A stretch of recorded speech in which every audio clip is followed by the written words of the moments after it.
Docteur Kampati François, je reviens également sur la question de l'alternance politique d'une manière générale en Afrique, notamment dans la zone CEDEAO. Une réunion s'est tenue hier à Niamey.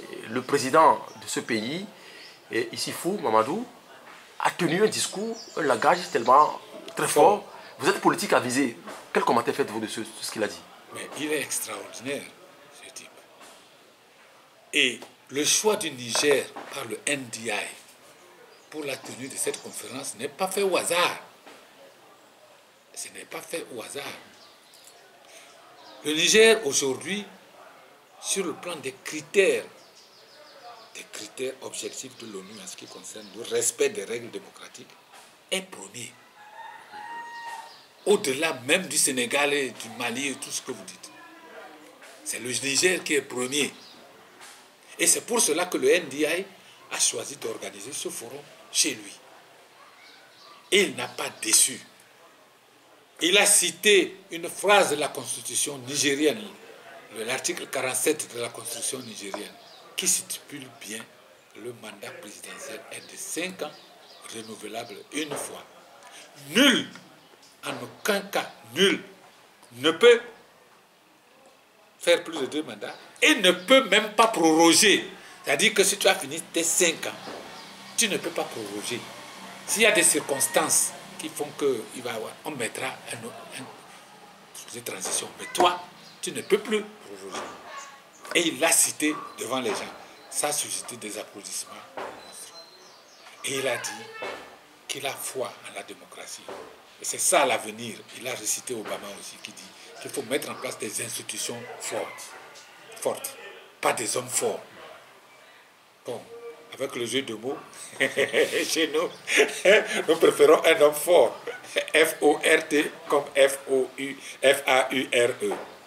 Non, ce n'est pas bon. Ce n'est pas bon pour nous tous. Donc, mon commentaire est que l'Afrique doit évoluer. L'Afrique doit évoluer. J'ai vu sur une plateforme proche de UNIR où on a mis que Forum est maintenant en train de vouloir évoluer sur le modèle chinois. Oui. C'est-à-dire C'est-à-dire Xi Jinping de Xi, il est au pouvoir pour on ne sait combien de temps et que la Chine progresse. Il y a la tentation de dire, il y a la tentation de dire que ce n'est pas la démocratie qui fait progresser, mais c'est les hommes et le travail. C'est vrai. Mais on oublie que la Chine a évolué d'un système complètement fermé à un truc de marché. Et que la Chine, quoi qu'elle veuille, évolue vers la démocratie. La Chine, c'est plus d'1 milliard de peuples.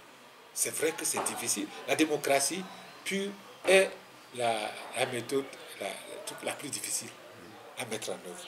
Donc, quand on a 1 milliard de population, il y a une manière de faire. C'est que les Chinois ont trouvé leur bonne manière de faire. Chez nous, pendant 60, bientôt 70 ans, nous n'avons connu que 2 personnes. Nous n'avons pas évolué. Nous n'avons pas évolué. Des petits pays comme le Cap-Vert ou l'île Maurice dépassent le Togo, je ne sais pas combien de fois. Et pourtant, dans ces 2 pays-là, c'est la démocratie. Donc, il ne faut pas qu'on nous donne des exemples de contre-nature. Nous avons déjà connu le truc de homme fort. Ça ne nous a rien apporté. On ne peut pas dire que le Togo est en avance aujourd'hui sur le Ghana. En avance sur... Quel exemple on peut donner pour dire que le Togo est en avance? Non. Et on va continuer dans la même lancée. On obtiendra les mêmes résultats. Donc, pour revenir à la conférence de Niamey, j'approuve tout à fait ce qui s'est passé. Le Togo devrait mourir de jalousie, puisque quand il y a de grandes conférences internationales, ils veulent être candidats pour que ça se passe vraiment. Le NDI ne viendra pas faire cette conférence. C'est très grave. Vous avez contesté cette loi en son temps? Bien sûr. Bien sûr. C'est très grave ce qui a été mis. Cette loi-là. D'abord la Constitution avec ce qui a été mis. Ensuite, maintenant, cette loi qui vient... C'est liberticide. Si les gens ne lisent pas attentivement, hein, ça veut dire que désormais, à Lomé, vous voyez le boulevard circulaire qui passe à Décon là. Pas de manifestation. Maman Danida jusqu'à Aditi Kopé, là. Pas de manifestation. Toutes les grandes voies, c'est-à-dire les grandes voies doubles là, que vous voyez, pas de manifestation. Si vous voulez faire une manifestation, il faut que vous ayez vous cacher quelque part, qui ne gêne personne économiquement. Alors ça ne sert à rien. C'est pas une manifestation. Les experts de l'ONU ont demandé une rélecture de cette loi. Nous espérons que ça va se faire. Parce que quelquefois ils sont têtus. Mais il y a une fois au moins, pendant que nous étions au Parlement, il y a une fois où ils ont fait la rélecture et ils ont appliqué ce que l'ONU a conseillé. C'était l'article à propos de la torture. Dans notre code,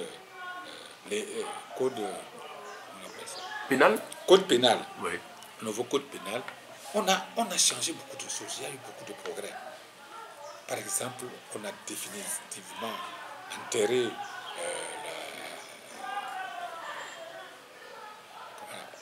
la condamnation à mort et on a fait mieux. Il n'y a plus aussi de condamnation à vie. Il n'y a plus. Le maximum, hein, quand vous avez fait n'importe quelle chose, le maximum c'est 50 ans. Mais 50 ans, si vous l'avez fait à 35 ans, vous comprenez que c'est pratiquement à vie. Mais c'est important. C'est important. Parce qu'il y a des jeunes qui se font condamner à vie à 16 ans. Et ceux-là, après qu'ils ont fait 50 ans. Ils n'ont plus d'espoir. Non, ils sont 66 ans. Donc, on peut les rattraper, on peut les rendre. Ils ont eu le temps de mûrir, de se rendre compte de ce qu'ils ont fait. À 65 ans, ils ne vont plus faire un gang. Donc voilà, nous avons eu ces progrès. Mais il y avait un endroit dedans où nos amis ne voulaient pas entendre parler. Le standard international dit que la torture est un crime imprescriptible. Imprescriptible veut dire que si vous avez torturé quelqu'un aujourd'hui, vous pouvez fuir, vous pouvez aller partout. Si vous revenez, même vous avez 80 ans, ça va vous rattraper. Mais ils ont voulu changer ça. Et ils ont voulu mettre que c'était 10 ans de prescription. Nous avons combattu ça à l'Assemblée, ça on n'avait pas réussi, puisqu'ils sont majoritaires. Ils ont voté ça comme ça. On avait voté comme ça. On a enlevé la prescription. Et la loi est partie. Mais c'est l'année où ils voulaient faire la conférence sur la mer. On leur a dit non. La conférence n'aura pas lieu. Il faut que cette loi-là soit revue. Et on nous a convoqué en séance extraordinaire en septembre avant le truc là pour relire et remodifier ça. Et c'est revenu en prescription. Donc ça s'est déjà passé. Maintenant, si ça se passe encore, nous ne ferons que applaudir. Mais comme ils sont très têtus, ils sont capables de donner quelque chose de la main droite et de la main gauche et de reprendre autre chose de la main droite. On estime que le Togo est un État souverain. Ah oui, mais ils étaient souverains aussi quand ils ont changé la loi dont je parle. Aujourd'hui, la souveraineté d'un État est une théorie. Avec le monde devenu planétaire, les interconnexions, Internet. Quelle est la frontière d'un pays par rapport à Internet aujourd'hui? Ça n'existe pas. Donc, les notions d'ancien temps de souveraineté qu'on évoque juste pour des situations politiques particulières, ça n'a pas de sens. Et il n'y a pas de souveraineté. Même les États-Unis ne sont pas souverains aujourd'hui dans ce monde. Ils ont des difficultés avec la puissance montante de la Chine. Ils ont des difficultés avec la puissance montante de la Russie. Ils ne sont pas souverains. En ce moment-ci, vous voyez, le président Trump est en train d'essuyer un risque d'empêchement, un risque de destitution. Vous savez ce qui s'est passé? Il téléphone à un président étranger et il lui demande de tout mettre en œuvre pour enquêter sur le fils du candidat des démocrates le plus en vue. C'est-à-dire, en fait, qu'il brade la souveraineté de son pays. Cette enquête, elle peut être menée en interne. Pourquoi aller voir un autre pays? Cela prouve ce que je vous dis, que même les États-Unis ne sont pas souverains. Donc, qu'on ne nous fasse pas la blague de brandir la souveraineté, blablabla, pour dire qu'on ne peut pas faire quelque chose. si quelque part là, on leur tape sur les doigts. Ils vont le faire. Et je pense qu'ils vont le faire. Voilà, la politique étant une question de rapport de force, le pouvoir s'inscrit dans sa logique. Faure Gnassingbé, le champion, le candidat de 2020 pour le parti uni, même si pour le moment personne ne le dit, même si lui-même ne l'a pas dit ouvertement, ses collaborateurs annoncent le ton. Mais la conférence du Niamey, je reviens encore là-dessus, quand vous voyez ce qui se passe aujourd'hui, ce que Alpha Condé trame en Guinée par rapport à la modification de la constitution de ce pays, et que vous voyez les tensions cachées de Ouattara au niveau de la Côte d'Ivoire, la situation du Togo, c'est pratiquement dans la sous-région ouest africaine. Oui. Le président du Niger, Issifou, l'a dit en tant que président en exercice de la CEDEAO. Quelle leçon on peut tirer de tout ce qu'il a dit au niveau de ces trois États-là? Non, monsieur le président Issifou ne peut pas indexer nommément des pays. Pour question de diplomatie internationale, il ne peut pas indexer. Et en plus encore, président de la CEDEAO, il ne peut pas indexer des pays. Mais chaque pays, chaque chef d'État doit se reconnaître en ce qu'il dit et faire son propre examen de conscience. Ce qu'il a dit concerne Ouattara, ça concerne Alpha Condé, ça concerne notre président, ça concerne qui encore qu'on va pointer le bout du nez. Il y en a encore qui vont pour le Bénin. On ne sait pas où on va au Bénin aujourd'hui. Donc tout ce que le président Issifou a dit, ça les concerne. Seulement, il évite de se mettre à dos toutes ces personnes en disant vous. Si les personnes écoutent, ça va aller de soi. L'Afrique est malade de ses dirigeants, comme certains aiment le dire. Monsieur Jacques Chirac, ancien président français, plusieurs fois ministre, Premier ministre, député au Parlement, conseiller municipal, maire de la ville de Paris. Il n'est plus un ami de l'Afrique, dit-on. Quel commentaire faites-vous de ce monsieur? Vous êtes un acteur politique de vieille date, vous le connaissez certainement. Je le connais, je lui ai serré la main une fois. Quand il était Premier ministre de François Mitterrand, je l'ai croisé au Maroc en décembre 1991 lors d'une conférence internationale interafricaine sur le sida. Et à ce moment, l'actuel roi du Maroc était prince. C'est lui qui dirigeait. Comme pour faire le parallélisme des formes, on ne fait pas, le président François Mitterrand ne pouvait pas venir puisque c'est le prince. Et comme c'est le prince, il fallait que ce soit le Premier ministre. Donc, le Premier ministre Jacques Chirac était à cette conférence. Et donc, nous avons eu le temps. On n'a pas parlé. Moi, je lui ai serré la main. C'est toujours ça. Hein? Je peux dire à la limite qu'aujourd'hui, je regrette d'avoir serré la main à cette personne. La manière hypocrite qu'on le présente est inadmissible.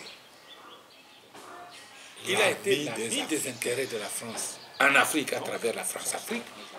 Et il a été l'ami des chefs d'État dictateurs corrompus. C'est clair. Au Togo, le rôle bizarre qu'il a joué par rapport au maintien de Yadema est clair. Alors, pardon, qu'on ne me dise pas de pleurnicher parce que Jacques Chirac est mort.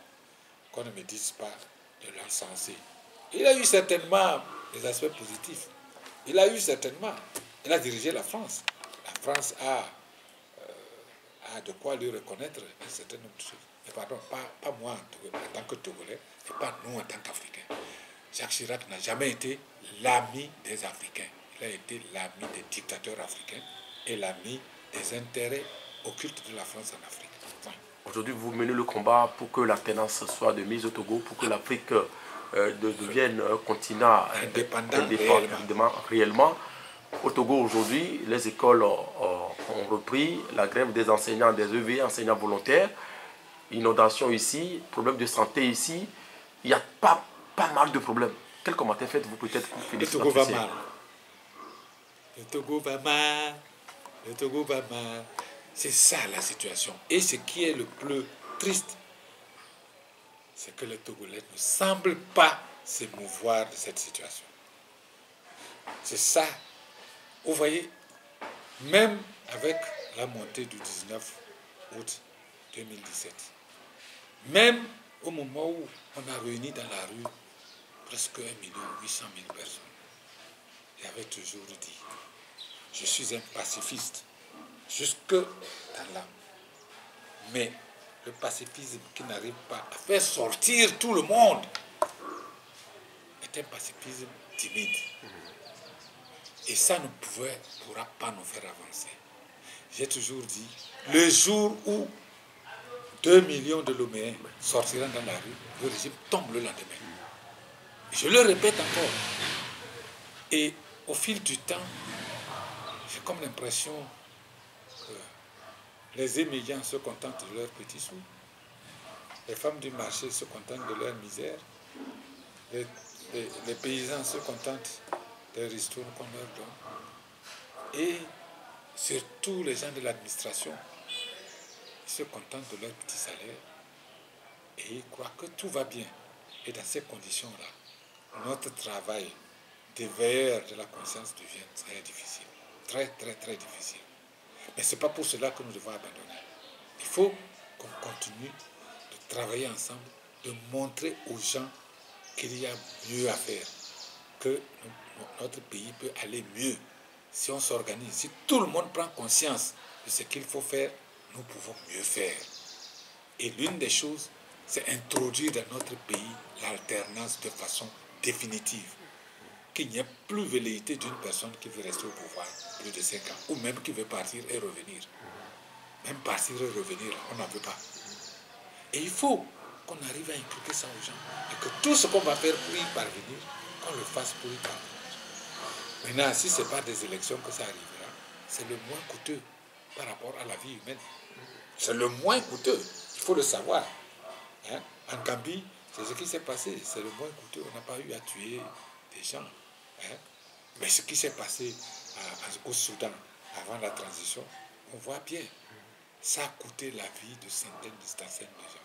C'est vrai, on dit souvent que pour faire des omelettes, on doit casser les œufs. C'est vrai.